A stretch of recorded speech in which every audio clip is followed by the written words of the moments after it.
ఇప్పుడు మీ మిత్రులనాలో మరి ఎవరిని? ఆకునూరి మురళి గారిని. మిత్రులే కదా. చాలా సందర్భాల్లో మాకు కూడా క్వశ్చన్ రైజ్ అవుతుంది. మీ మార్నింగ్ న్యూస్ మా లైవ్ లోకి వెళ్ళగానే మురళి సార్ ఇంటర్వ్యూ చేయండి, మురళి సార్ ఎక్కడ ఉన్నారు, ఆయన ఎక్కడ, కోదండరామ్ గారు ఎందుకు మాట్లాడదు, ఇట్లా మీరు మీ మిత్రుడికి ఏం సూచన చేయదలుచుకున్నారు, ఏం సలహా ఇవ్వదలుచుకున్నారు? మీరు గవర్నమెంట్ లోనే అక్కడే ఉండండి, అక్కడే ప్రశాంతంగా ఏదో ఉన్న దాంట్లో పనిచేసే ప్రయత్నం చేయండి అంటారా, లేదు బయటికి బయటికి వచ్చి కొట్లాడాల్సినవి చాలా ఉన్నాయి, వచ్చి కొట్లాడాల్సిన అవసరం ఉందని చెప్తారా? ఒక సాగర్ చెప్పాను మీకు, నేను సముద్రంలో గాలాలు వేసేవాడిని, ఉచ్చగొంటలో గాలాలు వేయను నేను. అంతేనా? It applies to everybody. నాలాంటి వాళ్ళకి అదే అప్లై. మీరు మరీ డైరెక్ట్ స్టేట్మెంట్ ఇచ్చేస్తున్నారు. మీరు ఏదన్నా అనుకోండి, నా మైండ్కి వచ్చాను నేను చెప్తున్నాను. అది ఉత్సా అనేది అబ్జెక్షన్ అయితే గ్రామాలలో ఉన్నట్టు 90% అదే మాట్లాడతారు. నిన్న కాక మొన్న మీరు టచ్ లో ఉన్నారు కదా, SDF కలిసే ఉన్నారు కదా. We are. I still want ఎవరిని ఆకున మురళి గారిని బయటకు వచ్చేసి నీకున్న అడ్మినిస్ట్రేటివ్ ఏవైతే ఉన్నదో ఎఫిషియన్సీ అది చూపించేసి ఒక పబ్లిక్ని, పొలిటికల్ పార్టీ పెడతావా లేదా తర్వాత విషయం, పబ్లిక్కి ఇన్ఫర్మేషన్ ఇవ్వు. మోస్ట్ ఇంపార్టెంట్ థింగ్ ఏంటంటే lack of information in the information technology ఎరా. పబ్లిక్ తెలియదు అసలు ఇవన్నీ కూడా. కాకపోతే పబ్లిక్ ఒకటి తెలుసు, అందరూ దొంగలే. ఆ లైన్ క్లియర్, వెరీ క్లియర్. కాకపోతే ఏదో ఎలక్షన్ రాగానే ఎవరో ఒకరికి గుద్దేస్తున్నారు, నడుస్తున్నారు. అది కూడా అక్కడ సెలెక్ట్ ఉంటున్నారు. అందరూ 1000-500 ఇస్తుంటారు, కానీ ఎవడైతే 1000 రూపాయలు ఇచ్చిన వాడికి 500 ఇచ్చిన వాడికి వేయకుండా ఉండరు. నాకు తెలిసిన ఒక 2 రాజకీయ నాయకులు ఉన్నారు, వాళ్ళు డబ్బులే పంచరు. మా ఖమ్మం జిల్లాలోనే 2. ఎవరు? ఆయన గుమ్మడి నరసయ్య, తర్వాత లింగాల వెంకటరెడ్డి, చనిపోయిన ఆయన. వీళ్ళు డబ్బులు పంచరు, పబ్లిక్ లో ఉన్నారు. డబ్బులే అన్ని డిసైడ్ చేయాలి. ఇప్పుడు మురళి గారిని బయటికి రమ్మంటారు, బయటకు వచ్చి కొట్లాడమంటారా ఎట్లా? అంటే ఇక్కడ కొంత సెన్సిటివ్ ఉంది. ఇప్పుడు ఆయన చెప్తున్నది ఏంటంటే ఉన్నంతలో ఎంతో కొంత ప్రజలకు మేలు చేయగలిగే పరిస్థితి, మురళి అక్కడ కొంత చేద్దాం ఏదో ఒకటి అన్నది ఆయన line. Murali is a good boy. కానీ విషయం ఏంటంటే నువ్వు ఏ సిస్టంలో ఉండి పనిచేస్తున్నావు, ఓకే, అది చాలా ఇంపార్టెంట్. నీ స్కోప్ ఎంత, నీ కెపాసిటీ ఎంత, నువ్వు ఏ సిస్టంలో ఉండి పని చేస్తున్నావు.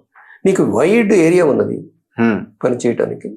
ఒకవేళ వచ్చినట్లయితే నేను ఆహ్వానిస్తాను మనస్ఫూర్తిగా. ఓకే, రమ్మని కూడా కోరుతున్నారు. మేము అదే అంటున్నాం. ఇప్పుడు 7% బడ్జెట్ ని 15 ఎందుకు చేయవని మీలాంటి వాళ్ళు బయట ఉండి బలంగా కొట్లాడితే 7 అట్లీస్ట్ 10, 13, 12 ఎంతో కొంత అవుతుంది కదా. వస్తుంది. ఇప్పుడు మనం ఒక మండలమో ఒక దాన్ని తీసుకొని మీరు ఇక్కడ పని చేయండి అని చెప్తే మనం అంతవరకే పని చేయగలుగుతాం. మీరు మురళిని పిలిచి మీరు ఒక ఇంటర్వ్యూ చేయండి, అందరూ కోరుతున్నారు, ఇంక్లూడింగ్ మీ ఫ్రెండ్. మీరు SDF లో ఉన్నారు కదా, మీరు జూమ్ మీటింగ్లు ఇవన్నీ ఉన్నప్పుడు మీరు చెప్పాలా, మీరు అందరు కలిసి? అదంతా మేము చెబుతూనే ఉన్నాం. There is no scope, come out అని. ఎందుకంటే 7% నుంచి 15% డిమాండ్ చేసి మనం డాక్యుమెంట్ పెట్టినప్పుడు 10% రాకపోతే అక్కడ ఎందుకు ఉండాలి? అంతే. అది ఎవరి గవర్నమెంట్ కావచ్చు, అంతే, ఎవరైనా కావచ్చు. రాహుల్ గాంధీ గారు పిలిచి ఉండమన్నా కూడా ఉండాల్సిన అవసరం లేదంటే నేను. నాకు 3 సార్లు నా ఎక్స్పీరియన్స్ లో 78లో కాంగ్రెస్ ప్రభుత్వం, కాంగ్రెస్ గవర్నమెంట్ హెల్త్ మినిస్టర్ ఇచ్చేసి నాకు మధ్య నుంచి కాంటెస్ట్ చేయమన్నారు. ఓ అవునా? 78లోనే. ఎందుకు అంటే నేను నీతో ఎంతసేపు మాట్లాడాను, నేను 2 మాటలు మాట్లాడతాను, 3వసారి నా చేయలేస్తుంది. అంతేనా? అంతే, ఇది నా హిస్టరీ. అయితే నేను రాను మీ పార్టీలోకి అన్నాను. 94లో చంద్రబాబు నాయుడు లిటరల్ గా బీఫామ్ తీసుకొచ్చి you can contest from anywhere అన్నాడు. నేను మీ పార్టీలోకి రాను. ఆయన ఒక మాట అన్నాడు, మీకు రాజకీయాలు తెలియదు డాక్టర్ గారు అన్నాడు. నాకు మీ రాజకీయాలు తెలియదు అన్నా. ఇంతే, నాకు మీ రాజకీయాలు తెలియదు. 94 అక్టోబర్లో. 2014లో కూడా కాంగ్రెస్ AICCలో ఉన్న నా మిత్రుడు ఇప్పటికెప్పుడు రాహుల్ గాంధీ గారితో సంతకం పెట్టేసాను, మీరు పోయి కాంటాక్ట్ చేయండి. నేను మీ పార్టీలోకి రాను. నాకు చేతులు కట్టుకొని తల ఉంచుకొని నిలబడే లక్షణం నాకు లేదు. అది నా DNA, మా అయ్య DNA. గ్రామంలో చేయలేదు, మా గ్రామంలో చేయలేదు. మా గ్రామంలో ఉన్నటువంటి పెత్తందారి కులాలు ఎవడు కూడా మమ్మల్ని అరే ఒరే అని పిలిచేటువంటి ధైర్యం చేయలేదు చిన్నప్పటి నుంచి. అది మా ఫాదర్ క్రెడిట్. అది నాకున్న DNA. అది ఈ DNAతో ఇంతే ఉంటుంది. కాబట్టి రాజకీయాలు అనేవి అదొక ఆర్ట్. ఉమ్, అది స్ట్రాటజీ ఉంటుంది, టాక్టిక్స్ ఉంటుంది. అన్ఫార్చునేట్ థింగ్ ఏంటంటే ఈ హైలీ అడ్మినిస్ట్రేటివ్ పోస్టులో ఉన్న వాళ్ళు ఎవరికి కూడా ఆ టాక్టిక్స్ అర్థం కావట్లేదు. ఉమ్. ఇప్పుడు జేడీ లక్ష్మణ్ పెట్టాడు పార్టీ, అంత పోయింది. ఈ లోక్సత్తా జయప్రకాష్ జయప్రకాష్ పెట్టాడు. వీళ్ళు మేము ఇక్కడ బాసులవి, మాకు అందరూ సలాం కొట్టాలంటే ప్రజలు ఎందుకు కొడతారు? నువ్వు పోయి సలాం కొట్టాలి ప్రజలకి.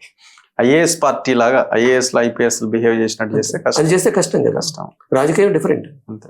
పబ్లిక్ కాబట్టి మురళీకి వీళ్ళందరికన్నా బెటరు. ఈజ్ నాన్ కరప్ట్, ఆ విషయంలో ఈజ్ కన్సర్న్. కాకపోతే ఏంటంటే లిమిట్ చేసుకుంటున్నాడు. ఆ లిమిట్ చేసుకోవద్దని నా సలహా.